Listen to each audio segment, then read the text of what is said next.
everyone. వేరుపందులు పుట్టినరోజు అయ్యాక నైవేద్యాలు ఖచ్చితంగా పెడతాము.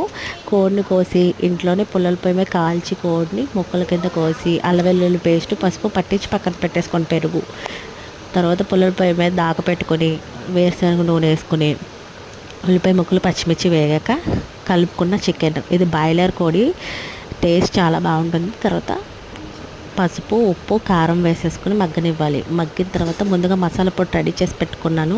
ధనియాలు జీలకర్ర లవంగాలు యాలకులు దాల్చిన చెక్క అండ్ గసగసాలు జీడిపప్పు.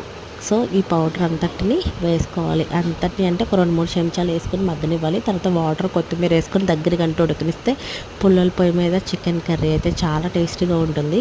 ఈ బాయిలర్ కోడికి మనకి వాటర్ అనేది తక్కువ వేసుకోవడం లేదా పేస్ట్ కింద అయిపోతుంది కర్రీ అన్నది. సో అందులో కాల్చిన కోడి కాబట్టి ఇంకా టేస్టీగా చాలా బాగుంది నాటుకోడిలాగా. Subscribe for more videos. Do like share subscribe.